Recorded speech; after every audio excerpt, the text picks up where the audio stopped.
సాధనకు స్వాగతం. సాధనలో నిత్యం మన జీవితంలో ఎటువంటి సాధన పరమైనటువంటి విషయాలను మనం తెలుసుకొని వాటిని జీవితానికి అన్వయం చేసుకోవచ్చు అనే విషయంలో మనం అనేకం మాట్లాడుకుంటూ ఉన్నాం. ఇది ఒక పరంపరగా కొనసాగుతోంది.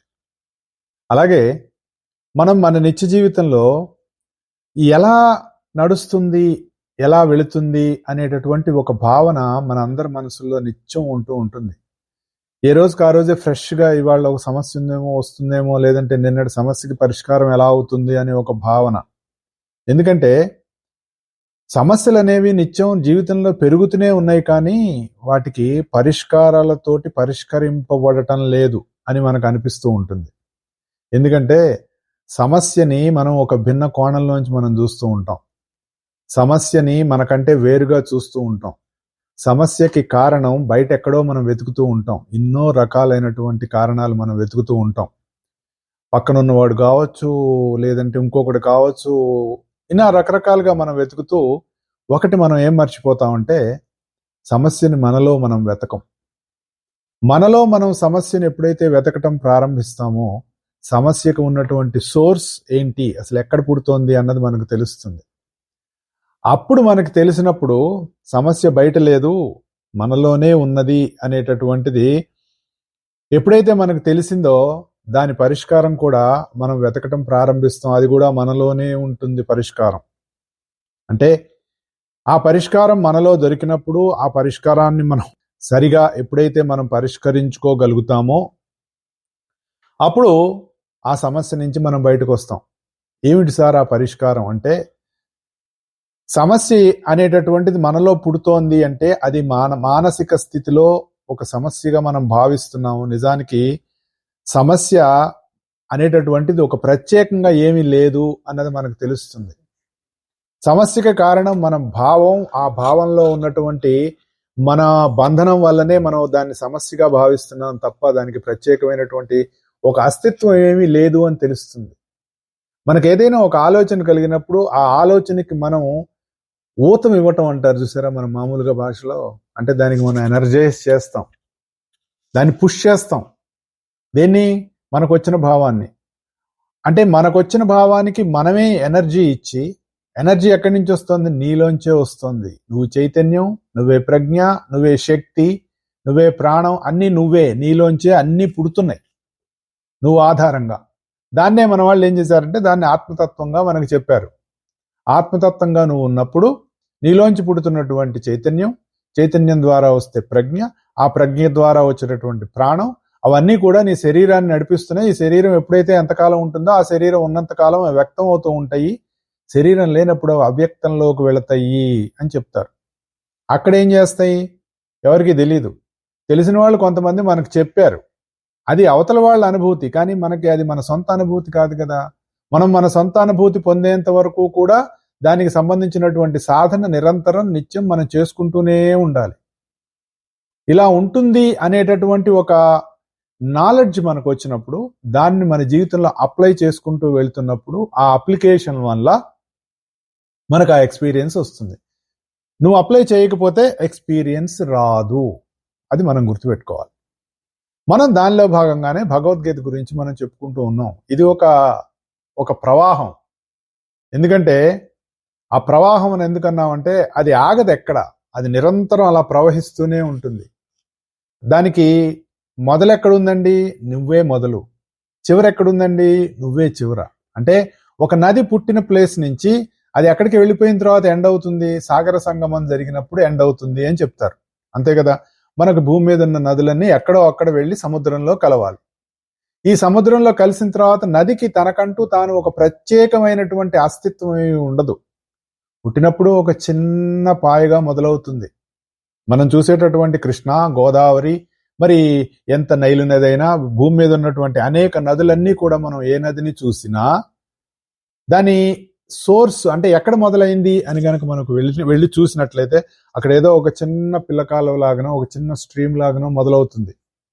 ఇక్కడ మాకు మౌంట్ శాస్తా అని ఒక ప్లేస్ ఉంది అమెరికాలో, కాలిఫోర్నియాలో. దాన్ని మౌంట్ శాస్తా అంటారు.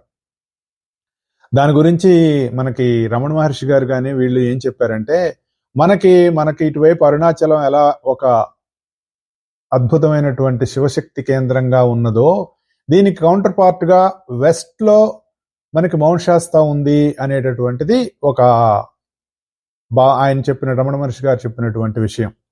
అందుకనే అక్కడికి చాలా మంది యోగులు భక్తులు వస్తూ ఉంటారు. అక్కడ ఎంతో మంది తపస్సు చేసుకుంటూ ఉంటారు, ధ్యానం చేసుకుంటూ ఉంటారు.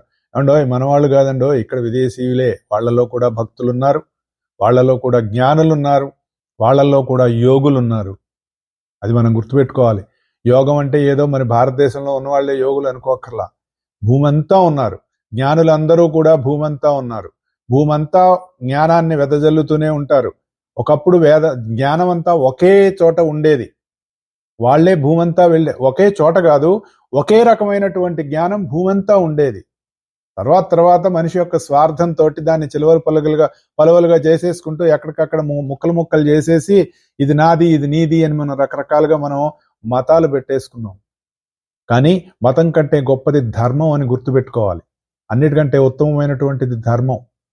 ఆ ధర్మాన్ని ముక్కలు చేసేసి, అంటే ఏదో ఒక మనం కేక్ని కనుక ముక్కలు చేసేసి ఇది నువ్వు ముక్క నువ్వు తిను, ఈ ముక్క నేను తింటానంటూ చేస్తూ పిల్లలకి మనం కేకులు పెట్టినప్పుడు, అదిగో చూసావా నీకు దాని మీద చెర్రీ వచ్చింది నాకు రాలేదు, లేదంటే నాకు ఇచ్చిన కేక్ గొప్పది అని ఇలా మాట్లాడుకుంటాం కదా.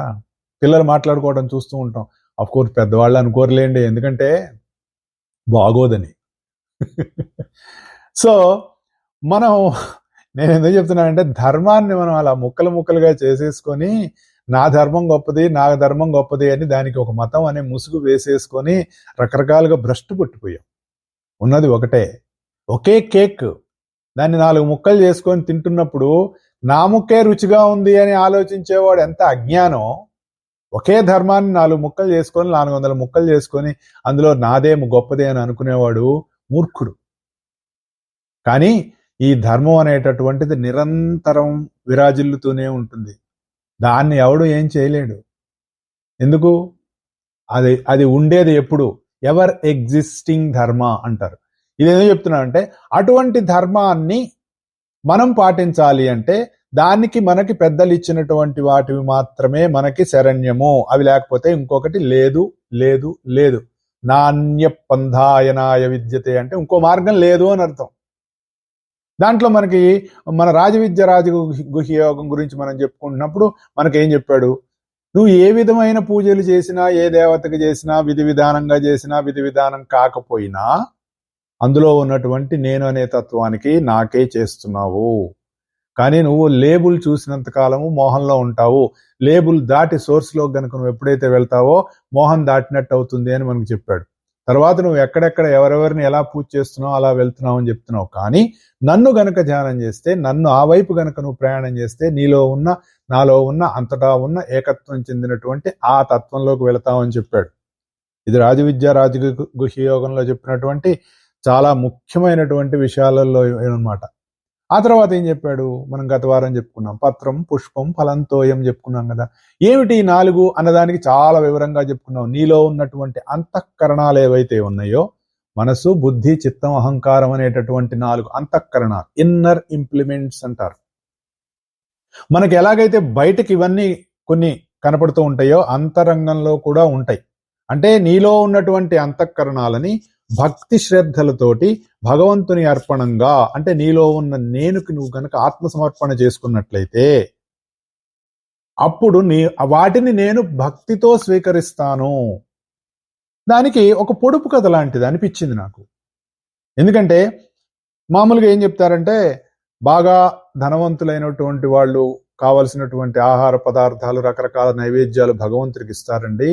కానీ లేని వాళ్ళు, అటువంటి స్తోమత లేని వాళ్ళు మరి భగవంతుడికి ఎలా సమర్పణ చేస్తారు అనేటటువంటి భావాన్ని తీసేయటం కోసం నా భక్తులైనటువంటి వాళ్ళు భక్తితో పత్రం పుష్పం ఫలంతోయం ఏదిచ్చినా నేను భక్తితో స్వీకరిస్తాను అని భగవంతుడు ఉన్న వాళ్ళని లేని వాళ్ళలో ఒక సమత్వం క్రియేట్ చేయటం కోసం ఆ విధంగా చెప్పాడు అనేటటువంటి ఒక భావన కూడా మనకి రెగ్యులర్గా మనం చెప్పుకునేటటువంటి భావన.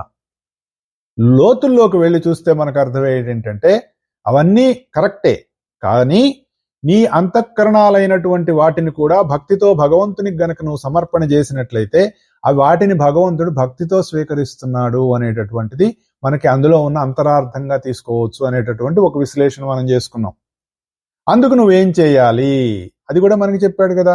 అవును సార్, మరి దానికి మనం ఏం చేయాలి అంటే కూడా మనం ఎత్కరోషి యదస్నాసి యజ్జుహోషి దదాసియత్, నువ్వేం తిన్నా, ఏం చేసినా, ఏ పని చేసినా, ఏ దానం చేసినా ఇవన్నీ కూడా ఈశ్వరార్పణంగా చేయాలి అని చెప్పాడు. ఎందుకు ఈశ్వరార్పణంగా చేయాలి? ఇచ్చేవాడు గాని పుచ్చుకునేవాడు గాని వ్యక్తులుగా కాకుండా అందులో ఉన్నటువంటి అంతర్యామి తత్వం వైపు నువ్వు ఎప్పుడైతే నీ భావన వెళ్ళిందో అప్పుడు నీకు దానిలో ఉన్నటువంటి బంధం ఉండదు. ఎవరికో ఏదో దానం చేశాం, నువ్వు ఇచ్చేవాడుగా, అవతలవాడు పుచ్చుకునేవాడుగా, నువ్వు ఉన్నవాడిగా, అవతలవాడు లేనివాడిగా, ఒక లేనివాడికి నేను ఉన్నవాడిని, నేను ఇవ్వగలిగిన వాడిని అనే ఒక అహంభావంతో నువ్వు ఆ దానం చేసే బదులు ఈశ్వరుడు నాకు ఈ అవకాశం కల్పించాడు, వాడిలో ఉన్న ఈశ్వరుడు, నాలో ఉన్న ఈశ్వరుడు ఒక రకమైన కమ్యూనికేషన్ తోటి దీనిని ఇలా సద్వినియోగం చేసుకోవాల్సినటువంటి రీసోర్స్ నాకు ఇచ్చాడు కాబట్టి నేను 10 మందికి పంచుకుంటున్నాను అనేటటువంటి భావన ఎప్పుడైతే మనలో కలిగిందో అప్పుడు మనలో ఒక సమత్వం వస్తుంది. ఎందుకనే మనకి మా భగవంతుడు ఇందులో ఎన్నోసార్లు చెప్పాడు, సమత్వం యోగముచ్యతే అని ఎందుకు చెప్పాడంటే అదే కారణం. అయితే ఇవన్నీ మనం ఎందుకు చేస్తున్నప్పుడు ఏంటంటే ఇలా జరుగుతున్న దాన్ని చూడటం అనేటటువంటిది ఒక సాక్షీభూతమైనటువంటి స్థితి మనకు ఏర్పడుతుంది. అప్పుడు మనకు తెలుస్తుంది ఏంటిది మొత్తం లోపల నుంచే నడిపిస్తోంది, నాహంకర్త శ్రీహరికర్త అనేటటువంటి మనకి ఒక సూక్తి జీవితంలో మనకి సత్యం అనిపిస్తూ ఉంటుంది. అది అప్పుడు తెలుస్తుంది. అంటే నీ జీవితం దైవార్పణంగా వెళ్తుంది. బాబా గారు చెప్పినట్లు దేహం అనేటటువంటి ఈ పత్రాన్ని బుద్ధి వికసించినటువంటి నీ దాన్ని భగవంతుడికి సమర్పణ చేయటం, కన్నీళ్లతో సమర్పణ చేయటం అని మనం చెప్పుకున్నాం కదా. అంటే పూర్తి ఆత్మార్పణంతో నువ్వు ఈశ్వరతత్వంతో ఉన్నప్పుడు నువ్వు అదైపోతావు.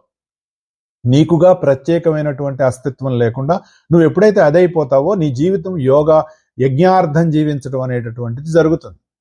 స్వార్థ జీవనం నుంచి యజ్ఞార్థ జీవనం వైపు మనకు వెళ్తాం. అయితే మరి ఇవన్నీ చేయటం వల్ల ఏం జరుగుతుందండి అని మనకు కూడా క్వశ్చన్ రావాలిగా. అయిపోయింది. శుభాశుభ ఫలైరేవం మోక్షసే కర్మబంధనై సన్యాసయోగయుక్తాత్మ విముక్తో మాముపైష్యసి అని చెప్తున్నాడు. తర్వాత మళ్ళీ సన్యాసయోగం వచ్చింది.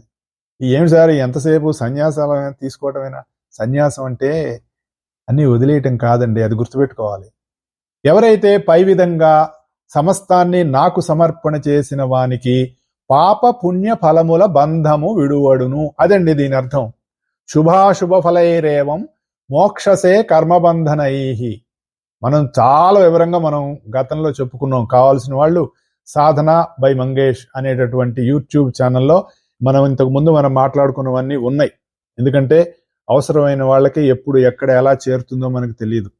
ఒక భగవంతుని వాక్యం లేదంటే ఒక గురు వాక్యం, ఒక మంచి వాక్యం ఏ మనిషికి ఎప్పుడు ఎక్కడ ఎలా ఇన్స్పైర్ చేసి వాళ్ళ జీవితాన్ని మారుస్తుంది అన్నది ఎవరూ చెప్పలేరు. ఆ ఉద్దేశంతో ఇక్కడ మనం చెప్పుకునేటటువంటి ఈ గురు వాక్యాలు, భగవంతుని వాక్యాలు ఇవేవి నా సొంతం కాదు. మా గురువు గారు చెప్పినటువంటి విషయాల్లో నాకు అర్థమైన దాంట్లో నేను చెప్పగలిగినంత దాంట్లో ఇక్కడ చెప్పడం అనేటటువంటి జరుగుతుంది. ఇవి కేవలం నీకు నీ జీవితంలో ఒక ఇన్స్పిరేషన్ క్రియేట్ చేయడానికి మాత్రమే, ఇదే సత్యం అని భావించవద్దు అని మరొకసారి వినతి చేసుకుంటున్నాను అందరికీ. సో అందులో మీరు వినొచ్చు, మనం క్లియర్గా పాప పుణ్యాలు రెండూ మనిషిని బంధిస్తాయని మనం చెప్పుకున్నాం. పుణ్యకర్మలు చేస్తే గొప్పండి, పాపకర్మలు చేస్తే మనకు పాపం కాదు. రెండు కర్మలు బంధిస్తాయి నీకు. ఇక్కడేం చెప్తున్నాడు, నువ్వు ఎప్పుడైతే నా అర్పణంగా నీ జీవితాన్ని నువ్వు ఎప్పుడైతే చేస్తున్నావో, నీ అంతఃకరణాలను నాకు ఎప్పుడైతే నువ్వు ఆత్మార్పణం చేశావో, అలాగే నువ్వు చేస్తున్న ప్రతి పని, నువ్వు తినే ప్రతిదీ, నువ్వు ఏ కార్యక్రమం చేసినా, అందుకనే మనకు పెద్దలు ఏం చెప్పారంటే ఎవరికి ఏది ఇచ్చినా కృష్ణార్పణం అని చెయ్యరా అని చెప్పారు. మన పెద్దవాళ్ళు చిన్నతనంలో, మా చిన్నతనంలో ఉండేది. ఇప్పుడు నాకు తెలియదు, ఎందుకంటే మేము విదేశాల్లో ఉన్నాం. ఇక్కడ మనకి ఎవరైనా మన ఇంటికి వచ్చి లేదంటే ఏదైనా మరి అడగటానికి వచ్చేవాళ్ళు ఎవరూ లేరు. వాళ్ళ అవసరాలకి ఏదో మంచినీళ్ళు అడుగుతారు, ఇంకేదైనా. వాళ్ళకి మనం మరి అలా ఇవ్వలేము, ఎందుకంటే కొన్ని ఇచ్చిపుచ్చుకోవడాలు జరుగుతూ ఉంటాయి. కానీ మనకి ఇండియాలో హరిదాసులు వచ్చేవాళ్ళు, మరి బిచ్చగాళ్ళు వచ్చేవాళ్ళు, మరి ఇంకా రకరకాలమైనటువంటి మనుషులు వస్తే వాళ్ళకి పెద్దవాళ్ళు వాళ్ళకు 10 పైసలు, 1 రూపాయో ఏదో వేయమని చెప్పి, ఒరే అబ్బాయి వెళ్ళి వేయరా అని అన్నప్పుడు చెప్పేవారు, కృష్ణార్పణం అని వెయ్యరా అని చెప్పేవాళ్ళు. మా నాయనమ్మ గారు, మా తాతమ్మ గారు అలా చెప్పారు, మా అమ్మమ్మ గారు వాళ్ళు మాకు. ఎందుకు? నువ్వు చేసేటటువంటి పని ఈశ్వరార్పణంగా చేయనేటటువంటి భావన చిన్నతనం నుంచి నీకు ఏర్పడాలనేటటువంటి ఒక బుద్ధి, అది నీకు కలిగించటం కోసం వాళ్ళు అలా మనకు చెప్పేవారు. అందుకు నువ్వు తినేటప్పుడు కూడా నేను ఆత్రంగా నేను తినేస్తున్నాను అని మనం అనుకుంటాం. నీ శరీరం తింటోంది, నువ్వు తింటల్లా. నువ్వు చూస్తున్నా, నేను చూస్తున్నాను అనుకున్నావు, నువ్వు చూస్తున్నావు. కానీ ఆ చూపులో ఉన్నటువంటి భావన, నువ్వు పొందేటటువంటి నువ్వు వినేటటువంటిది, ఇవన్నీ నీలో నువ్వు ఎప్పుడు అనుభూతి చెందుతున్నావు?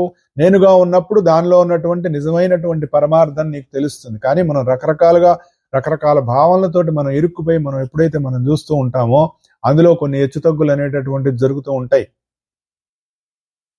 అది మనకి దానిలోంచి బయటికి రావాలి అంటే సమ్యక్ భావన మనకి ఎప్పుడైతే ఉందో, ఈ మదర్పణం అని ఏదైతే చెప్పాడో, అప్పుడు ఏమవుతుంది? నీలో ఒక సమత్వం వస్తుంది. సన్యాస కర్మయోగశ్చ నిశ్రేయకరావుభౌ అని మనకి ఎప్పుడు చెప్పాడండి ఇది? కర్మ సన్యాస యోగం, సన్యాస యోగంలో చెప్పాడు. నువ్వు సన్యాసం అంటావు, కర్మ అంటావు, ఇదంతా కన్ఫ్యూజన్గా ఉంది కృష్ణ. నేను అడిగిన ప్రశ్న ఏంటి, నాకు సరైన మార్గం చెప్పమంటే నువ్వు చాలా కన్ఫ్యూజ్ చేస్తున్నావు అని అంటాడు. అంటే అక్కడ చెప్తాడు సన్యాస కర్మయోగశ్చ నిశ్రేయ, రెండూ మంచివే అని చెప్పాడు. అంతే. కర్మ లేకుండా నేను సన్యాసం చేసేస్తానండి, అన్ని వదిలేస్తాను నేను అని అంటే కుదరదు. మరి నీకు ఎవడో ఒకడు ఏదో ఒకటి చేసి పెట్టాలిగా. అందుకని ఏం చెప్తున్నాడు ఇక్కడ?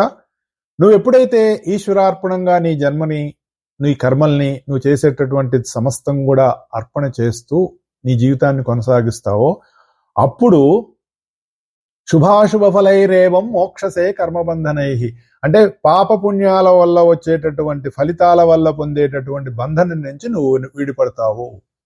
నాతో సమ్యజ్ఞాన యోగాన్ని సమస్తము నుండి విముక్తి చెంది నన్ను పొందినవాడు అవుతావు. సన్యాస యోగయుక్తాత్మ విముక్తో మాముపైష్యసి, అంటే ఈ ఫలితాల బంధం నుంచి కూడా బయటపడిపోతావు, పొంది నాతో యోగం చెందుతావు, అంటే నేనైపోతావు. అది మనకి ఇక్కడ వస్తుంది. ఇంత అవసరమా అండి మనకి అని అనిపిస్తుంది. ఎందుకు అవసరం? మామూలుగా మన డైలీ ప్రార్థనలు ఏముంటాయండి భగవంతుడికి? ఏ మతం వాడైనా సరే డైలీ ప్రార్థనలు ఏముంటాయి? నేను బాగుండాలి, నా చుట్టూ ఉన్న వాళ్ళు బాగుండాలి. ఏదో ఒక, నీ చుట్టూ ఉన్న వాళ్ళు అంటే సమాజం బాగుండాలని కోరుకుంటున్నావా? దేశం బాగుండాలని కోరుకుంటున్నావా? ప్రపంచం బాగుండాలని కోరుకుంటున్నావా? అవన్నీ కోరుకుంటున్నానండి. సమస్త జగత్తు బాగుండాలని కోరుకుంటున్నావా? సూర్యమండలంలో ఉన్న జీవులందరూ బాగుండాలని కోరుకుంటున్నావా? అంటే నీలో ఒక గ్రెడేషన్స్ పెరుగుతున్న కొద్దీ నీ యొక్క భావన, నీ యొక్క పరిధి పెరుగుతూ ఉంటుంది. ఎప్పుడైతే నీ పరిధి పెరుగుతూ ఉంటుందో నువ్వు చేసే కార్యక్రమాలు కూడా పెరుగుతూ ఉంటాయి. మామూలుగా మనకి లోకాల గురించి చెప్తారు, భూలోకం, భూర్లోకం, సువర్లోకం, జనలోకం అని చెప్తూ కూడా మనకి మామూలుగా 7 layers ఆఫ్ హ్యూమన్ బీయింగ్ కూడా చెప్పినప్పుడు, మామూలుగా మనకు ఉన్నటువంటి భౌతిక శరీరం, మనోమయ శరీరం అంటే మెంటల్ బాడీ, దాని తర్వాత వైటల్ బాడీ అంటే ప్రాణమయ శరీరం, తర్వాత బుద్ధిక్ బాడీ అంటే బుద్ధిమయ లోకం. మన బుద్ధి అనేది ఉంది కదండి మనకి అందరికీ బుద్ధి ఉంది, గ్యారంటీ. మనకు తెలుసు మనకు బుద్ధి ఉందని, ఎవడు ప్రూవ్ చేయక్కర్లేదు. We need not to go for any X-ray scanning, CT scan, MRI. ఎవరివన్ మరి ఎవడన్నా గబుక్కుని లేదంటే కోపం వస్తుంది, ప్రూవ్ చేయలేకపోయినా కోపం వస్తుంది. అది విచిత్రం అనమాట. సో ఇవన్నీ పనులకి కూడా మనం ఏమనుకుంటాం, అంత బాగుండాలి. లోకాల గురించి చెప్పుకుంటాం, దానిపైన నిర్వాణ, పరనిర్వాణం, మహాపరనిర్వాణ అనేటటువంటి లోకాలు ఎప్పుడైతే ఉన్నాయో, ఈ అన్ని లేయర్స్ లో మనిషి ఒక్కొక్క లేయర్ లో పైకి వెళ్తూ ఉండాలి. వెళ్తున్న కొద్దీ పర్సెప్షన్ బ్రాడెన్ అవుతుంది, అంటే నీ చుట్టూ ఉన్నటువంటి పరిధి పెరుగుతూ ఉంటుంది. కేవలం నేను అనేటటువంటి భావం దగ్గర నుంచి నేను నా కుటుంబం, అక్కడి నుంచి నేను నా చుట్టుపక్కల వాళ్ళు, అక్కడి నుంచి నేను నా ఊరు, నా రాష్ట్రం, నా దేశం, అక్కడి నుంచి ఇంకా విశ్వవ్యాప్తం అయిపోతూ ఉంటుంది. అంటే మహర్షులు, ఇంకా పైపైన వెళ్ళినటువంటి మహాత్ములు సూర్యమండలం ఆ లెవెల్లో ఇంకా ఆ స్థితిలో పనిచేసేటటువంటి వాళ్ళు కూడా ఉంటారు. మామూలుగా మనకు కొన్ని ఈ వెస్ట్రన్ హాలీవుడ్ మూవీస్ లో కూడా కొన్ని సినిమాలు, మీకు గ్రీన్ ల్యాంటర్న్ అనే ఒక మూవీ ఉంటుంది, చూడండి ఎప్పుడైనా మీకు వీలుంటే. దాంట్లో కొంతమంది వాళ్ళు అలా కొన్ని గ్యాలక్సీస్ అన్నిటినీ కలిపి మానిటర్ చేస్తూ ఉంటారట. అంటే ఆ లెవెల్కి కూడా జీవులు ఉన్నారు అన్నది ఒక ఆలోచన కనుక మనం నిజమేనా అన్నది కనుక ఆలోచిస్తే, ఆ స్థితికి మనం మన సాధనలో చేరొచ్చని అనిపిస్తుంది. మహాత్ములు, యోగులు, మహర్షులు, ఋషులు వీళ్ళందరూ ఆ స్థితిలో కూడా ఉంటారు అని మనకు అనిపిస్తుంది. అంటే నీ సాధన ఎంతవరకు ఉంది? అనంతం. అది మనం గుర్తుపెట్టుకోవాలి. అయితే మనం చేసేటటువంటి ఈ అన్ని పనులకి, అన్ని ప్రయత్నాలకి, ఆశయాలకి ఒకటే అభిప్రాయం ఏంటి? దుఃఖాలు, బాధలు కలగకూడదు, ఎప్పుడూ సుఖాలే కలగాలి. మా గురుగారు ఏం చెప్పారంటే, ఎప్పుడు బాధలు నాకు కలగకూడదు, సుఖాలే కలగాలి అనేటటువంటి అభిప్రాయం ఏంటంటే అది ఒక విషకీటకం వలె పనిచేసి నిన్ను దుఃఖాల్లో పడేస్తుంది అని చెప్పారండి. సార్ బాగుంది సార్, ఇంకా అసలు ఇంకేం కోరుకుంటాను సార్ అంటే, మరి భగవద్గీత చెప్పేది కోరుకోవద్దని. భగవద్గీత మామూలుగా భగవద్గీత గురించి మనకు ఏం చెప్తారు? ఉపనిషత్సు, బ్రహ్మ విద్యాయాం, సకల శాస్త్రే అని చెప్తారు కదా. It is essence of all Vedic knowledge. It is essence of all Upanishads. బ్రహ్మ విద్యాయాం అని చెప్పారు కదా. ఓ ఇదేం పెద్ద బ్రహ్మ విద్య అంటారు కదండి. ఇగో ఇదే. సరిగ్గా గనక మనం భగవద్గీతను గనక అర్థం చేసుకుంటే ఓ సింతేనా అనిపిస్తుంది. ఎప్పుడు అనిపిస్తుంది? లోతుల్లోకి వెళ్ళి లోతుగా ఆలోచించి ఆ లోతులో ఉన్నటువంటి విషయాన్ని మనం గ్రహిస్తే అప్పుడు అనిపిస్తుంది. లేకపోతే అమ్మో చాలా కష్టం అండి, పైనుంచి చూసి ఎంత లోతుందో తెలియకపోతే మనం ఎలా భయపడతాం కదా. దిగింతే కదా లోతు తెలిసేది, దిగకపోతే తెలియదు. కాబట్టి ఏం చెప్తున్నారు? ఈ అభిప్రాయంలోనే మన లోభం, మన స్వార్థం రెండూ ఇమిడి ఉన్నాయి అని చెప్పారు. చివరికి ఏం చేస్తాం? అమ్మో సార్ ఇది చేయకూడదు సార్, ఇది పాప పని సార్, ఇది పాపం సార్, ఇది పుణ్యం సార్ అని మనం రకరకాలుగా చేస్తూ ఉంటాం. ఏమని? పాపకర్మ చేస్తే నశించిపోతాం, పుణ్యకర్మ చేస్తే మనకి పుణ్యం పెరుగుతుంది అనేటటువంటిది ఒక పేరాశ అని చెప్పారు. ఇవి ఇంత కొంచెం కోసినట్టుగా మనం ఎందుకు మాట్లాడుకోవాలంటే, మన మనసులో ఉండేటటువంటి భావాలు ఆ విధంగా కరుడు గట్టిపోయినాయండి. అవన్నీ మనం వాటి నుంచి బయటపడాలి అంటే బద్దలు కొట్టుకోవాలి. మరి ఏదైనా ఒక వస్తువు బాగా ఇదైపోతే, క్రిస్టలైజ్ అయిపోతే ఏం చేస్తాం? బద్దలు కొడతాం. ఐస్ ఉందండి, మనకు కావాల్సినంత ఐస్ తీసుకోవాలంటే దాన్ని ముక్కలు కొడతాం కదా, లేదంటే కరిగిచ్చేస్తాం కదా. ఏదైనా ఒకటి బెండ్ ఆర్ బ్రేక్ అంటారు. ఏదో సూట్ కేసులో ఒక వస్తువు పెట్టాలి, అది పట్టట్లేదు, బెండ్ చేయడానికి ప్రయత్నం చేస్తాం పట్టించడానికి. లేకపోతే ఏం చేస్తాం? నువ్వు అలా బెండ్ చేస్తుంటే బ్రేక్ అయింది అనుకోండి, ఇక నీకు పనికిరాదు, అవతల బారేస్తాం. సమాజంలో కూడా మనం, సమాజం కావచ్చు, ఇల్లు కావచ్చు, నీకు నువ్వు కావచ్చు, ఆఫీస్ కావచ్చు, నువ్వు ఎక్కడ పనిచేస్తున్నా నీ తత్వం ఎలా ఉండాలంటే అక్కడ ఉన్నటువంటి పరిస్థితికి అనుగుణంగా నువ్వు పని చేస్తూ, నీవు చేయవలసినటువంటి పని 10 మందికి ఉపయోగపడేలా చేస్తూ, ఎక్కడా కూడా నువ్వు దానికి రెసిస్టెన్స్ లేకుండా నువ్వు నీ మానసిక పరిస్థితిని గనక నువ్వు ఏర్పాటు చేసుకున్నట్లయితే అప్పుడు నువ్వు అక్కడ పాదరసంలా ఉండి కలిసిపోవడానికి అవకాశం ఉంటుంది. లేకపోతే ఏం చేస్తారు? వీడు చాలా క్రాక్ ఫెలో సార్, వీడిని క్రేక్ చేసేద్దాం, బ్రేక్ చేసేద్దాం అని ఆలోచిస్తారు. అందుకని ఏం చేస్తాం? మన అభిప్రాయం ఎలా ఉంటుంది? అలాగే నువ్వు పుణ్యం అనుకున్నా పాపం అనుకున్నా నిన్ను బంధిస్తుంది. ఆఖరికి మోక్షం కోరే వాళ్ళలో కూడా ఈ పేరాశ ఉంది అని చెబుతూ, వీటన్నిటికీ రకరకాలైనటువంటి భావాలు కారణం మనకేంటి అనంటే, పుణ్యం వల్ల మోక్షం వస్తుంది అనేటటువంటి ఒక భావం. అది కాదు కావాల్సింది. నీకు కావాల్సింది ఏంటంటే, నీ కర్తవ్య కర్మణలు ఎప్పుడైతే నువ్వు చేస్తుంటావో, నీ కర్తవ్యాలను గుర్తించి నీ చుట్టూ ఉన్నటువంటి వాళ్ళకి, వాళ్ళపై ఉన్నటువంటి బాధ్యత ఏదైతే ఉంటుందో దానిని భగవంతుని కార్యక్రమంగా సమర్పణ బుద్ధితో సంతోషంగా ఇది నా బాధ్యత అని ఎవరైతే ఆచరిస్తూ ముందుకు వెళుతూ ఉంటారో వారు మాత్రమే మోక్షానికి అర్హులు. అది మనకి ఇక్కడ గుర్తుపెట్టుకోవాల్సింది. అంటే అలాంటి వాళ్ళకి మోక్షం వచ్చేస్తుందా సార్? రాదు బాబు. ఆ స్థితిలో ఉంటారు. వచ్చేది కాదు మోక్షం, నువ్వు ఉండే స్థితి మోక్షం. అది మనం గుర్తుపెట్టుకోవాలి.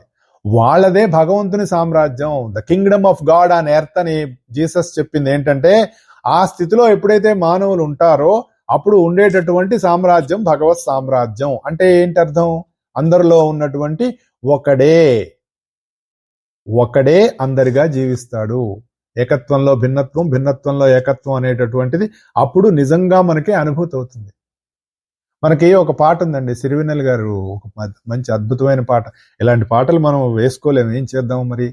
అదేంటంటే, ఎంతవరకు ఎందుకొరకు ఇంత పరుగు అని ఎడక్కు అని ఒక పాట ఉంది. అది ఇది మన గమ్యం సినిమాలో అనుకుంటా. అందులో ఒకటి చెప్తారు, ప్రపంచం నీలో ఉన్నదని చెప్పేదాకా ఆ నిజం తెలుసుకోవా, తెలిస్తే ప్రతి చోట నిన్ను నువ్వే కలుసుకొని పలకరించుకోవా.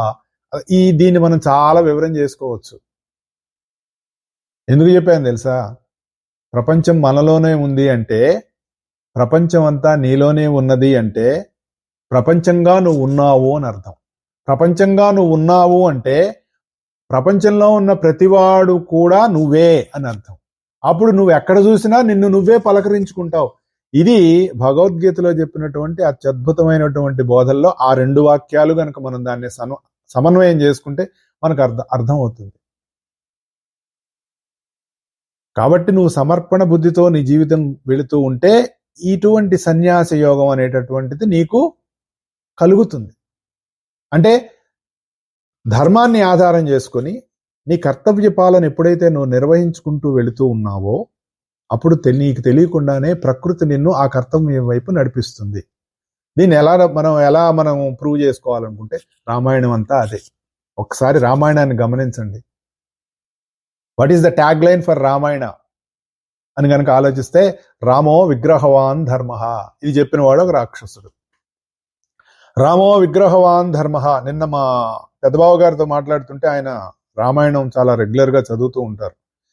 అలా మాట్లాడుతూ రామాయణంలో ఉన్నటువంటి క్యారెక్టర్స్ ఒక క్యారెక్టర్ నుంచి ఇంకొక క్యారెక్టర్ కి లింకప్ ఎలా జరిగింది, రాముణ్ణి ఆ కర్తవ్యం అంటే రావణ సంహారం అనేటటువంటి దాని వైపు ఈ పాత్రలన్నీ ఎలా నడిపించాయి, ఏ ఒక పాత్ర లేకపోయినా కూడా లింకు సరిగా ఉండదేమో, అంత పకడ్బందీగా అంత కొరిలేషన్ తోటి అంత సమన్వయంతో ఒక్కొక్క పాత్ర, కబంధుడు కావచ్చు, జటాయువు కావచ్చు, మరి సుగ్రీవుడు కావచ్చు, శబరి కావచ్చు, సుబాహుడు కావచ్చు, ఇలా రకరకాలైనటువంటి ఎంతో మంది క్యారెక్టర్స్ ని ఎలా లింకప్ చేసుకుంటూ మనకి రామాయణం తీసుకెళ్తుంది అని అన్నప్పుడు నాకు అనిపించింది, the tag line for Ramayana is రామో విగ్రహవాన్ ధర్మ అని అనిపించింది. ఎందుకు చెప్తున్నానంటే, ఇలా ప్రకృతి రాముడిని ఎందుకు నడిపించింది, రాముడు ఎందుకు దిగొచ్చాడు, రాముడు పుట్టినప్పుడు ఆయన పుట్టుక కారణం ఏంటి, ధర్మ సంస్థాపన. ధర్మ సంస్థాపనకి మానవుడిగా రాముడు దిగొచ్చాడు. రాముడు మానవుడిగా దిగొచ్చినప్పుడు తాను కేవలం మానవుడు అనేటటువంటి భావనతోటి జీవిస్తూ పరిపూర్ణమైనటువంటి ధర్మమూర్తిగా ఉంటూ తన గురువైనటువంటి వశిష్ఠుడి దగ్గర నేర్చుకోవలసినటువంటి పూర్ణ జ్ఞానాన్ని పొంది ఒక వైరాగ్య స్థితిలో రాముడు ఉన్నప్పుడు పిల్లవాడు ఏంటి ఇలా అయిపోయాడు అనే భావంతో దశరథుడు రాజ్యాభిషేకం చేస్తే బయటపడతాడు ఇటువంటి ఆలోచనలోంచి అని ప్రయత్నం చేసి తనకు తానుగానే ఒక ముహూర్తాన్ని నిర్ణయించినప్పుడు, ఆ ముహూర్తం దేనికి పెట్టాడు, రాముడి యొక్క దీనికోసం పెడితే, కానీ ప్రకృతి తానొకటి తలిచిన దైవం ఒకటి తలుచుకున్నట్లు ప్రకృతి ఏం చేసింది, ఈయన ఇక్కడ కనుక ఈయన ఇక్కడ ఉండిపోతే మాత్రం ఈయన వచ్చిన పని నెరవేరదని, ఈయన కర్తవ్యం ఏమిటి, దుష్ట శిక్షణ శిష్ట రక్షణ కాబట్టి అటువైపు నడిపించవలసినటువంటి ధర్మం ప్రకృతి ఉంది కాబట్టి మందర అనే ఒక క్యారెక్టర్ని తీసుకురావటం, ఆ ఒక చిన్న సన్నివేశం తర్వాత మళ్ళీ మందర ఉండదు. ఆ తర్వాత ఎలా రామాయణం నడిచింది, ఏ మహర్షి దగ్గరికి వెళ్తే ఏ మహర్షి ఎలా గైడ్ చేశాడు, ఎక్కడికి వెళ్తే పని అవుతుంది అనేటటువంటిది ఒక రహస్యమైనటువంటి లైన్ రామాయణంలో మనకు కనపడుతుంది అనేటటువంటి చర్చ మా ఇద్దరి మధ్య జరిగింది. అప్పుడు నాకు అనిపించింది, రామో విగ్రహవాన్ ధర్మ అనేటటువంటిది రాక్షసుడు రామబాణం దెబ్బకి వాడి రుచి చూసి వాడు చెప్పాడు రావణాసురుడితో, ఒరే వద్దురా బాబు అంటే వెళ్ళిపోయాడు. మళ్ళీ వెనక్కి వచ్చాడు. ఎందుకు వచ్చాడు, శూర్పణఖ అక్కడ మంచిగా రీలేసింది రావణాసురుడికి, నీకు తెలియదు సీత ఎంత అందంగా ఉందని. వాడి పిచ్చి వాడిది, వచ్చాడు. ఆఖరికి ఏమైంది, అక్కడ వరకు ఎలా నడిపించింది ప్రకృతి అంటే, నీ జీవితం ఎప్పుడైతే ధర్మంగా ఉందో, ధర్మపరంగా ఉందో, కర్తవ్య పాలన నువ్వు ఉండి ఫలాపేక్ష లేకుండా నీ కర్తవ్యాన్ని నువ్వు నిర్వహిస్తూ నువ్వు ముందుకు ఎప్పుడు వెళుతూ ఉంటావో వాడిని ప్రకృతి వాడి కర్తవ్యం వైపు నడిపిస్తుంది. అటువంటి వాడికి కర్మఫలాలతో సంబంధం లేదు, తన కర్తవ్యమే ముఖ్యం. భగవద్గీతలో చెప్పినటువంటి పూర్ణ జ్ఞానంతో కూడినటువంటి కర్మానుష్ఠానం ఏదైతే ఉందో దానికి పరిపూర్ణంగా నిర్వర్తించినటువంటి తత్వం రామతత్వం. ఈ రెండింటిని మనం కొరిలేట్ చేసుకుంటే మనకు తెలుస్తుంది. రాముడు నడిచి చూపించాడు, కృష్ణుడు చెప్పాడు. ఎందుకంటే ఈయనకు టైం లేదు అంతకాలం నడిచి చూపించాల్సినటువంటిది. ఎందుకంటే కలియుగం వచ్చేస్తోంది. వచ్చేటటువంటి వాళ్ళు అలసులు, మందబుద్ధులు, అల్పతరాయులు అంటాడు. వీళ్ళంతా మనం ఎలా ఉంటున్నాం మనకు తెలుసు కదా. అదేంటి సార్ మనం ఎలా ఉంటున్నాం, అప్పుడెప్పుడు ఎలా రాశారంటే మనం ఇలా వెధవలమై ఉంటామని అప్పుడు వాళ్ళకి తెలుసు. మనం మోడర్నైజేషన్లో ముందుకు వెళ్తున్నాం అని భావిస్తూ ఎక్కడికి వెళ్తున్నాము చెప్తే మనకే బాధేస్తుంది. బ్యాక్వర్డ్కి వెళ్తున్నాం మనం. అంటే ఎంతసేపు కేంద్రంలోంచి పరిధిలోకి ఎలా విస్తరించుకుంటూ వెళ్ళిపోతూ ఉన్నాం. దానివల్లనే మనకి ఇన్ని సమస్యల్లో, మనం అనుకునే సమస్యల్లో ఇరుక్కుపోయి ఎలా బయటపడాలో పరిష్కారం రాక కొట్టుకు చచ్చిపోతూ ఉన్నాం మనం.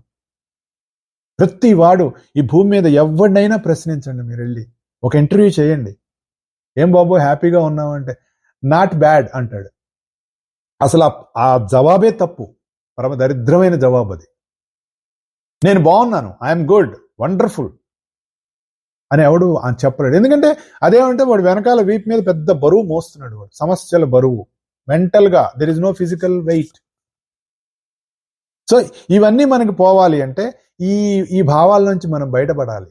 అప్పుడు మనకు తెలుస్తుంది. అంటే నీ కర్తవ్య నిర్వహణ ఎప్పుడైతే నువ్వు చేస్తూ ఉంటావో, కాలం రూపంలో, దేశం రూపంలో మనకు ఎప్పుడు రావాల్సినటువంటి ఆ కర్తవ్యాలన్నీ మనకు వస్తూనే ఉంటాయి.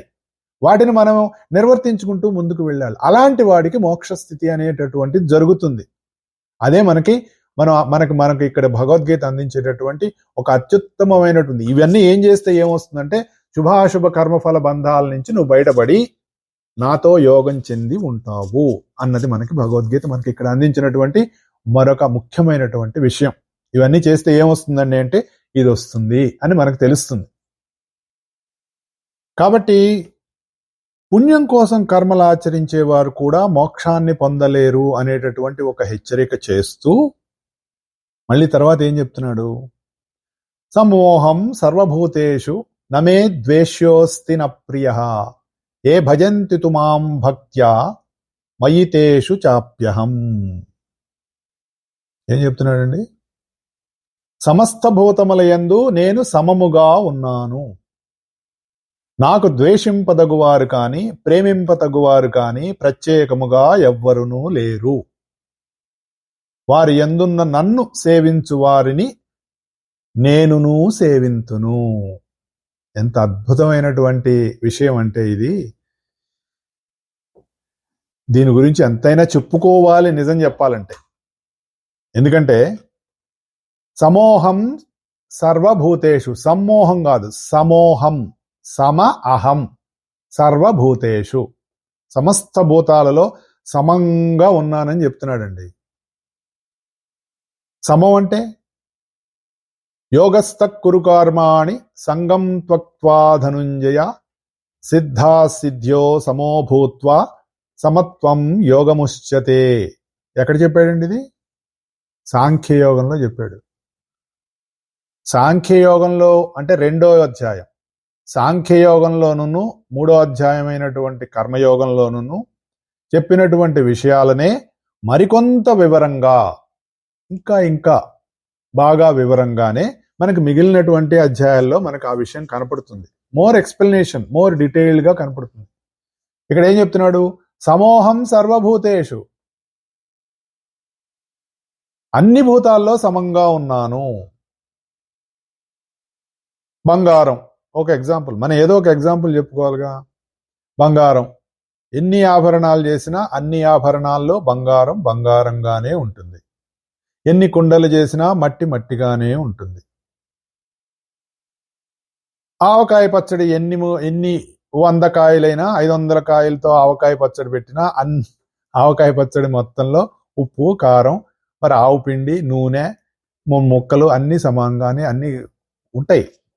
మొత్తం 500 కాయలు ముక్కలు కొట్టి పెట్టినటువంటి జాడీలో అన్నిట్లో అదే రకంగా ఉంటుంది ఆవకాయ. ఒక ముక్కకు ఎక్కువ, ముక్కకు తక్కువ మనం పట్టిందని మనం మాట్లాడుకుంటాం, కానీ మొత్తం అన్ని ముక్కలకు సంబంధించినటువంటి రసాన్ని పీల్చేస్తుంది. అది కావాలి సమత్వం, సమంగా. ఊరికే ఒక ఎగ్జాంపుల్ సార్, మీరు అది నాకు నచ్చలేదని అంటే నేనేం చేయలేదు, ఊరికి సరదాగా చెప్పాను. ఈకలు పీకకూడదు కొన్నిటికి. ఈ సమత్వం అనేటటువంటిది మనకి చాలా ముఖ్యం. సమత్వం యోగముచ్యతే. ఇందాక మనం చెప్పుకున్నాం కదా, ప్రపంచం నీలో ఉన్నదని చెప్పేదాకా ఆ నిజం తెలుసుకోవా అంటే నువ్వు తెలుసుకోవా, తెలిస్తే అంతా నువ్వే అని ఎలా పలకరించుకుంటావు అంటే ఆ సమత్వం అప్పుడు వస్తుంది మనకి. మామూలుగా ఈ హెచ్చుతగ్గులు అనేటటువంటివి నిన్న ఒక ప్రశ్న వేశారు మనకి, ఏంటంటే భగవంతుడు ఆత్మ, మరి భగవంతుడికి ఆత్మ ఉంటుందా, 3 గుణాల్లోంచి భగవంతుడు వస్తే భగవంతుడు గుణాలు ఉంటాయి, ఉనికే దేవుడు అని చెప్పుకున్నాం కదా. మనకి మనం ఉండటం అంటేనే దైవత్వం ఉన్నట్టే, ఎందుకంటే అది లేకపోతే మనం లేము. అది ఎలా ఉంటుంది? అంతటా సమానంగా ఉంటుంది. అంతటా సమానంగా ఎలా ఉంటుంది? ఇందాక చెప్పినట్టు ఉంటుంది. హెచ్చుతగ్గులు ఎప్పుడు ఉంటాయి? 3 గుణాల్లోంచి బయటకు వచ్చి యువతలకు వస్తే నీకు పైకి హెచ్చుతగ్గులు ఉంటాయి, ప్రపోర్షన్స్ ఉంటాయి. దానికంటే ముందు ప్రపోర్షన్స్ ఉండవు, ఒకటే ఉంటుందన్నమాట. అలాగే మనం అనుకునేటటువంటి దేవతలు ఉన్నారు, అసురులు ఉన్నారు, ఆదిత్యులు ఉన్నారు, రుద్రులు ఉన్నారు, ప్రజాపతులు ఉన్నారు, వసువులు ఉన్నారు, రాళ్ళు రప్పలు అన్ని ఎన్నో రకం, అన్నిటి యందు ఉన్నటువంటిది ఒకే ఒక తత్వం సమంగా ఉన్నది అన్నది మనకి ఎప్పుడు తెలుస్తుంది అంటే ఆ స్థితికి మనకు వెళ్తే తెలుస్తుంది. 3 గుణాల్లోంచి బయటకు వచ్చిన వాళ్ళుగా మనం ఉన్నాం. ఎంతకాలం అయితే నువ్వు 3 గుణాల్లో ఉన్నవాడిగా ఉండి కొట్టుకుంటూ ఉంటావో, ఈ జన్మ పరంపరలు కొనసాగుతూనే ఉంటాయో, మనకి అంతకాలము కూడా మనకి ఇవి లేని స్థితి ఎలా ఉంటుందో మనకు తెలియదు. నువ్వు ఎప్పుడైతే ఆ లేని స్థితిని కూడా అనుభవించగలిగావో, ఉన్న స్థితిని ఏవి 3 గుణాలు, ఈ 3 గుణాలు లేని స్థితిని అంటే గుణస్థితి గుణాతీత స్థితి రెండింటినీ గనక నువ్వు అనుభవించగలిగేటటువంటి స్థితికి మనకు వచ్చినప్పుడు అప్పుడు సమోహం అన్నది మనకు తెలుస్తుంది, సమత్వం అన్నది ఒకటి మనకు తెలుస్తుంది. సమత్వం అనేది ఎందుకు ముఖ్యం అంటే అందుకు ముఖ్యం. అందరితో సమానంగానే ఉన్నాను నేను, దాని నుంచి యువతలకు వచ్చిన తర్వాత చైతన్యం ఏర్పడితే అది గొప్పది, ఇది గొప్పది కాదు, అది ధర్మం, ఈ ధర్మం అనేటటువంటిది వాళ్ళ యొక్క పరిణితిని బట్టి ఉంటుంది. అన్ని లోకాల్లో సమానంగా ఉన్నారు అన్నాడు. ఇది మనకి ఈ తటస్థంగా దైవం ఎట్లా ఉన్నాడు అన్నది మనకు తెలియాలి అంటే ఈ స్థితి మనకి సాధనలో మనకు ముందుకు వెళుతుంటే తెలుస్తుంటుంది. అంటే ఒక్కొక్క మెట్టు మనం ఎక్కుతూ మన యొక్క చైతన్యం ఎప్పుడైతే కొంచెం కొంచెం కొంచెం కొంచెం పైకి వెళుతూ ఉందో దాన్ని మనం ఎలా పోల్చుకోవాలండి? సెంటర్ అండ్ సర్కంఫరెన్స్ తోటి కనుక మనం ఒకటి పోల్చుకుంటే, అంటే నిరంతరం మనం పరిధిలో జీవించే వాళ్ళం మెల్లిమెల్లిగా కేంద్రం వైపు వస్తూ ఉన్నాము. ఆ కేంద్రము నువ్వే. వే అంటే నేనే. మామూలుగా దీన్ని ఎలా పోలుస్తారు? కొండ మీద గుడి ఉంది. ఈ కొండ మీద గుళ్ళు అంటే ఊరికే అది ఏదో సింబాలిజం అనుకోండి, అక్కడే ఎందుకుంటాడండి దేవుడు, కింద ఉండకూడదా అండి? అందుకనే ఆ కొండ ఎక్కలేక మేము కింద ఊళ్ళో గుడి కట్టుకున్నామండి, ఊళ్ళో గుళ్ళు వద్దా అని రకరకాలుగా మనం అనుకుంటూ ఉంటాం కదా. నువ్వు కింద నుంచి కొండ మీదకి వెళ్ళటం అంటే ఏంటో తెలుసా? కొండ మీద అంటే ఏంటండి? కొండ పైన ఎలా పీక్గా ఉంటుంది, కిందంతా విస్తరించి ఉంటుంది, అంతే కదా. కొండ అంటే ఏంటి? పైన గుడి ఉంది అంటే అది దట్స్ ఎ పీక్, అంతే కదా. హిల్ పీక్ అంటారు కదా దాన్ని. అది ఒక చిన్నగా ఉంటుంది, అంటే నీవు చుట్టూ ఉన్నటువంటి కొండ కింద ఉన్న పరిధితోటి పోల్చుకుంటే అది తక్కువ ఉంటుంది. నువ్వు పరిధి నుంచి కింద నుంచి కొండ ఎక్కుతున్నావు అంటే ఏంటి? పరిధి నుంచి కేంద్రంలోకి వెళ్తున్నావు. You are from circumference to centre. నీ మూమెంట్. కొండ ఎక్కటం అంటే దాని సింబాలిజం ఏంటనుకుంటున్నారు? పరిధి నుంచి కేంద్రంలోకి వెళ్ళటం అనేటటువంటిది భావన. ఆ కేంద్రంలో ఎవరున్నారు? అక్కడ దైవం గుడి ఉంది. గుడి అంటే ఆ గుడి అంటే మనం కట్టుకున్నామండి ఇటుకలు రాళ్ళు. అది పెద్ద సింబాలిజం గుడి అంటే. నీ దేహో దేవాలయో ప్రోక్త జీవో దేవ సనాతన. ఎక్కడున్నాడు ఆయన? నీ గుండె గుహలో ఉన్నాడు. అంటే నీ గుండె గుహలో ఉన్నటువంటి దైవం తెలిసేదాకా గుడిలో ఉన్న దైవాన్నో మన ఇంట్లో గూట్లో ఉన్న దైవాన్నో దర్శించాల్సిందే. అండర్లైన్.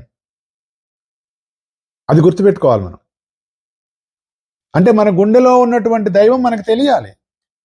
గుండెలో ఉన్నటువంటి దైవం తెలిసేదాకా నువ్వు గుడిలో ఉన్న దైవాన్నో గూట్లో ఉన్న దైవాన్నో దర్శనం చేయాల్సిందే. ఒకవేళ తెలిసిన తర్వాత నీకు ప్రత్యేకించి దర్శనం చేయవలసిన అవసరం లేదు, ఎందుకంటే అంతటా ఉన్నటువంటి దైవాన్ని నువ్వు దర్శనం చేస్తున్నావు కాబట్టి. ఇంత ఉంటుంది. నువ్వు ఇక్కడి నుంచి పైకి వెళ్ళటం అంటే అది అర్థం. పరిధి నుంచి కేంద్రంలోకి వెళ్తున్నావు, సర్కంఫరెన్స్ టు సెంటర్. అప్పుడు తెలుస్తుంది నీకు దైవం సర్వత్రా ఎలా వ్యాపించి ఉన్నాడు అనంటే నీ నీ నీ సాధన ముందుకు వెళ్తున్న కొద్దీ మనకు తెలుస్తుంది. అప్పుడు తెలిసిన తర్వాత ఓహో సమం అంటే ఇదా అన్నది మనకు అర్థం అవుతుంది. ఇక్కడ ఏం చెప్తున్నాడు? నేను అంతర్యామిని. అందరిలోనూ ఉన్నాను, సమానంగా ఉన్నాను అని చెప్తూ ఇంకేం చెప్తున్నాడు? నాకు ఒకరి యందు ద్వేషం కానీ ఒకరి యందు ఇష్టము కానీ లేదు.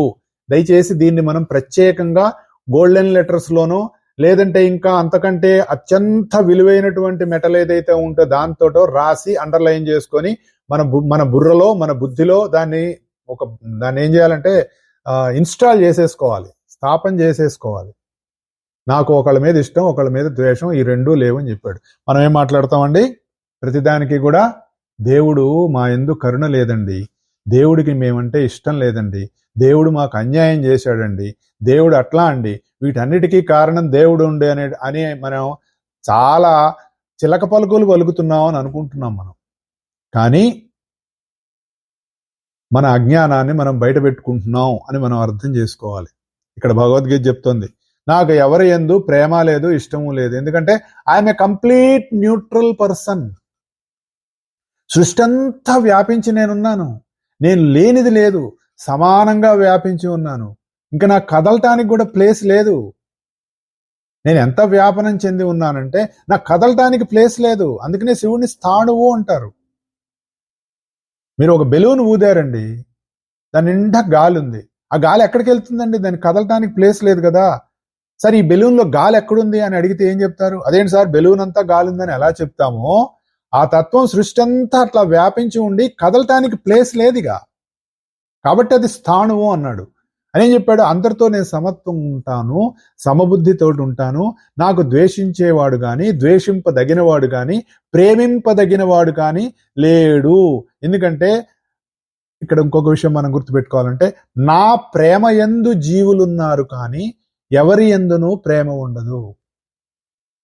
నా ప్రేమలో జీవులున్నారు, నాకు ఎవరి యందు ప్రత్యేకమైన ప్రేమ లేదు అని చెప్పాడు. ఇది బాగా మనం లోతుల్లో ఆలోచించుకొని అర్థం చేసుకొని జీవితంలోకి మన ప్రతి సన్నివేశంలోనూ కూడా మనం తెచ్చుకోవాల్సినటువంటి అత్యంత ముఖ్యమైనటువంటి విషయం ఇది. ఒకరి యందు ప్రేమ అనగా బంధింపబడిన ప్రేమ లేక మమకారం. నాకు మా ఆవిడంటే చాలా ప్రేమ అండి, నాకు మా ఆయనంటే ఎంత ప్రేమోనండి అని మాట్లాడుకుంటాం. ఆ అబ్బాయి అంటే ఇష్టం, ఆ అమ్మాయి అంటే ఇష్టం, అబ్బా మా అబ్బాయి అండి వాడు లేకపోతేనండి అని మనం మాట్లాడుకుంటాం కదా. కొంతమందికి వస్తువులు ఇష్టం, కొంతమందికి ఇళ్ళు ఆస్తులు, రకరకాలుగా. ఇవన్నీ మనకున్నటువంటి బంధింపబడిన ప్రేమ లేక మమకారం. అండర్లైన్ చేసుకోండి. ప్రేమ యందు జీవులుండుట నిజమైన ప్రేమ, ప్రేమలో జీవులు ఉండటం నిజమైన ప్రేమ. ప్రేమలో జీవులు ఉండటం అంటే అవి ఆలోచించుకోవాలండి. మనం ఊరికే అయిపోయింది సార్ భగవద్గీత దేశం ఓ సమూహం సర్వభూతేషు, అబ్బాయి ఎంత బాగా చెప్పాడండి, ఇది విన్నాము మా జీవితం ధన్యమైపోయింది, రేపటి నుంచి మాకు పుణ్యం వస్తుంది. అంతకుముందే చెప్పాడు. ఈ భావనలోంచి మనం బయటపడాలండి. ఈ భావనలోంచి బయటపడకపోతే మనల్ని కాపాడే వాళ్ళు ఎవ్వరూ లేరు దాంట్లోంచి. అది మనం గుర్తుపెట్టుకోవాలి. మనం నా సోది నా రొద ఈ బాధ ఏమిటంటే ఈ భావంలోంచి మనం బయటికి రావాలి. మనం అనుకునేటటువంటి ప్రేమలు మమకారాలు అన్నీ కూడా మనల్ని బంధించేస్తున్నాయి అన్నది మనం గుర్తుపెట్టుకోవాలి. ఈ బంధనించింది ఎలా బయటపడాలి? అందుకే ఒక ఆయన అన్నాడు, ప్రేమను ప్రేమించు ప్రేమకై అన్నాడు. ప్రేమను ఎందుకు ప్రేమించాలి? ప్రేమ కోసమే ప్రేమించమన్నాడు. ప్రేమ అంటే అమ్మాయి కాదండి. ప్రేమను ప్రేమించు ప్రేమకై అంటే జస్ట్ లవ్ ఫర్ లవ్. అందరిలో ఉన్నటువంటి ఆ సర్వాత్ముని యందు నీకు కావాల్సినటువంటి భక్తిని పెంచుకోవటానికి నువ్వు ప్రేమను పంచు. అందుకని ఏం చేయాలి? నువ్వు ప్రేమలో జీవులు ఉండాలి. ప్రేమలో జీవులు ఉంటుంటే ప్రేమమయంగా ఉండాలి. నూనెలో మనం జంతిక వేసాం మరి ఏదో ఒకటి చెప్పుకోవాలి కదా ఎగ్జాంపుల్. నూనెలో జంతిక వేస్తే ఎంతసేపు ఉంటుంది? అది నూనెలోనే ఉంటుంది. అది ఆ నూనెని అలా పీల్చుకుంటూ అది అవుతుంది. అట్లాగే మనం ప్రేమలో ఉన్నప్పుడు ఆ ప్రేమతోటే జీవిస్తాం, ప్రేమగానే జీవిస్తాం, ప్రేమ అయి జీవిస్తాం, ప్రేమమూర్తులు అయిపోతాం మనం. అందుకనే బాబా గారు ఎప్పుడు ఏమనేవారు? ప్రేమస్వరూపులారా అనేవారు ఆయన. ఎందుకు? Embodiments of love. అందరూ అదే. ఆ భావన మనకు రాదు. ఆత్మస్వరూపులారా నా బంగారం అనేవారు ఆయన. ఎందుకు అనేవారు బంగారం అని? ఒకటి బంగారం ఎన్ని వస్తువులు చేసినా బంగారం బంగారంగానే ఉంది అంటూనే నువ్వు కూడా అలాంటి బంగారు స్వరూపుడివే, అంటే నువ్వు కూడా ఆ తత్వం లాంటి వాడివే, నువ్వు కూడా ఏకజీవుడివే, నువ్వు కూడా సమత్వం చెందిన వాడివే, నువ్వు కూడా అటువంటి ప్రేమమయుడివే అనేటటువంటి దాన్ని బాబాగారు నిరంతరం వ్యక్తం చేస్తూ ఉండేవాడు. ఇట్టి ప్రేమ గలవాళ్లే నిజమైనటువంటి భగవంతుని స్వరూపులు. నువ్వు ఎప్పుడైతే అలా, అందుకనే భగవాన్ సత్యసాయిబా ఏమండి ఆయన అలా పెట్టుకున్నారంటే మా గురువు గారు అన్నారు, ఆయనకి దమ్ము ఉందిరా, కావాలంటే నువ్వు కూడా పెట్టుకో, భగవాన్ వెంకట్రావు ఎవడొద్దన్నాడు అన్నారు. అది చెప్పాలంటే ఎంత ధైర్యం ఉండాలండి. అందుకే మహాత్ములు వాళ్ళు. ఇక్కడ అది చెప్తున్నాడు, నాకు ఎవ్వరి యందు ప్రేమ లేదు, ద్వేషం లేదు. కాబట్టి ఎప్పుడైనా గుర్తుపెట్టుకోండి, నీకు ఏదైనా అన్యాయం జరిగినా, మంచి జరిగినా, చెడు జరిగినా, ఏ భావం వచ్చినా కూడా భగవంతుడు దీనికి కారణం అనేటటువంటి భావం వచ్చినప్పుడు ఇది మనం గుర్తుపెట్టుకోవాలి. సమోహం సర్వభూతేషు నమే ద్వేష్యోస్తి న ప్రియ. నాకు ఎవరి యందు ద్వేషము ప్రేమ లేదు, కాబట్టి భగవంతుడు ఇది చేయడు అని మనం గుర్తుపెట్టుకుంటే మనకి కొంత బయటికి వస్తాం మనం దాంట్లోంచి. లేకపోతే అందులో ఇరుక్కుపోయే ఉంటాం మనం. ఎట్లా కుదురుతుంది? కుదరదు. దానిలోంచి నువ్వు బయటికి రావాలంటే ఇది మనకి చాలా ఇంపార్టెంట్ అయినటువంటి విషయం. ఈ విధంగా ఎవరైతే నన్ను భజిస్తున్నారో, అంటే ఆ విధంగా ఎవరైతే నన్ను తెలుసుకుంటున్నారో వారి యందు కూడా, లేదా వారిని కూడా నేను కూడా అలాగే ప్రేమిస్తానని చెప్తున్నాడు. అంటే దీని అర్థం మనం నేర్చుకోవాల్సింది ఏంటంటే సమత్వం యోగముచ్యతే. నువ్వు కూడా అన్ని విషయాలలో, అన్ని సందర్భాల్లో సమత్వాన్ని గనక మనం ఎప్పుడైతే సాధన చేస్తామో అదే నిజమైనటువంటి యోగము అని చెబుతూ, అలా సమంగా ఉన్నటువంటి నాతో నీకు యోగం కుదురుతుంది. అప్పుడు కూడా నువ్వు కూడా ఎవరి యందు కానీ, దేని యందు కానీ ద్వేషం కానీ, ఇష్టం కానీ లేకుండా ఒక సమమైనటువంటి స్థితిలో నువ్వు ఉన్నప్పుడు నేను కూడా అలాగే ఉంటాను, కాబట్టి నువ్వు నేను వేరు కాదు అనేటటువంటి ఒక స్థితి మనకి వస్తుంది అన్నది మనకి ఇక్కడ భగవంతుడు ఇచ్చేటటువంటి మరి యొక్క అత్యద్భుతమైనటువంటి తటస్థ స్థితి. మనం గతంలో ఒకసారి చెప్పుకున్నాం, వాట్ ఈస్ గాడ్ అంటే the highest neutralised state of existence ఏదైతే ఉందో అది గాడ్ ఎగ్జిస్టెన్స్ అని చెప్పుకున్నాం. అది అంత న్యూట్రలైజ్డ్ గా ఉంటుంది. ఒక ఎలక్ట్రిక్ వేవ్ ఇన్స్ట్రుమెంట్ ఏం చేస్తుంది? You can either utilise it or దాంతో you can die with it. అంతే కదా. అందుకే మనకి పర్ఫెక్ట్ ఎగ్జాంపుల్గా ఎలక్ట్రిసిటీ ఇచ్చారు, బంగారం ఇచ్చారు, మట్టి ఇచ్చారు. ఇలా రకరకాలుగా ఎందుకు ఇచ్చారు అంటే అందులో ఉన్నటువంటి సమత్వాన్ని.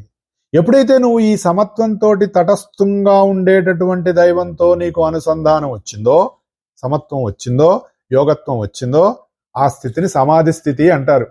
అదే మోక్ష స్థితి.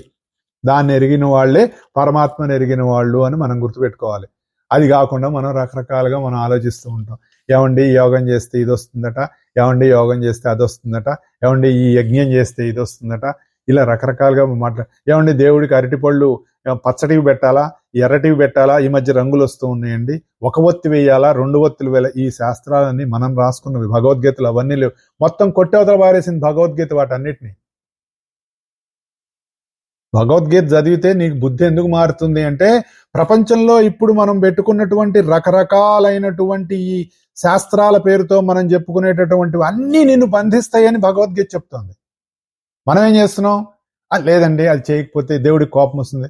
ఎందుకు వస్తుందండి? నాకు ఒకడంటే ఇష్టం లేదు, ఒకడంటే నా ప్రేమ లేదు అని ఇక్కడ చెప్తూ ఉంటే దేవుడికి ఎందుకు కోపం వస్తుందండి? అంటే నీకున్నటువంటి రాగద్వేషాలు, ఈర్ష్య అసూయలు, మదమాత్సర్యాలు, కామక్రోధాలు ఇవన్నీ మనం తీసుకెళ్లి ఆ తత్వానికి అంటగట్టేసి మనం ఏం చేస్తున్నాం? మనం ఆయనకు కూడా కోపం వస్తుందండి, ఆయనకి ఇది ఇష్టం అండి, ఆయనకి అది ఇష్టం అండి, లేదంటే ఆయన కోప్పడతాడండి, భగవంతుడు నిన్ను శిక్షిస్తాడండి, కొరికేస్తాడు, నమిలేస్తాడు, తినేస్తాడు అని మనం భగవంతుడి విషయంలో మనం మాట్లాడుకుంటున్నాం అంటే ఎంత అజ్ఞానంతో మనం పొరపాటు చేస్తున్నామో మనం ఆలోచించుకోవాలి. ఇక్కడ ఆయన ఏం చెప్తున్నాడు? ఒరే నాకు ఒకడంటే ఇష్టం లేదు, సమోహం సర్వభూతేషు, మనుషుల్లో కాదు భూతాలని చెప్తున్నాడు. భూతాలంటే శాకిని డాకిని గాలి అవి కాదండి, పంచభూతాలు.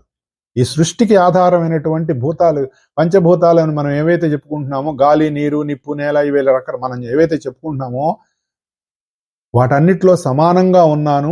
దేని మీద నాకు ఇష్టము లేదు, అయిష్టము లేదు, అటువంటి ఒక తటస్థమైనటువంటి స్థితిలో ఉన్నాను అని భగవంతుడు చెప్తుంటే దేవుడికి అది ఇష్టం అండి, దేవుడికి ఇది ఇష్టం అండి, ఈ కొబ్బరికాయ కొడితే ఇష్టం అండి, ఈ పండు పెడితే ఇష్టం అండి.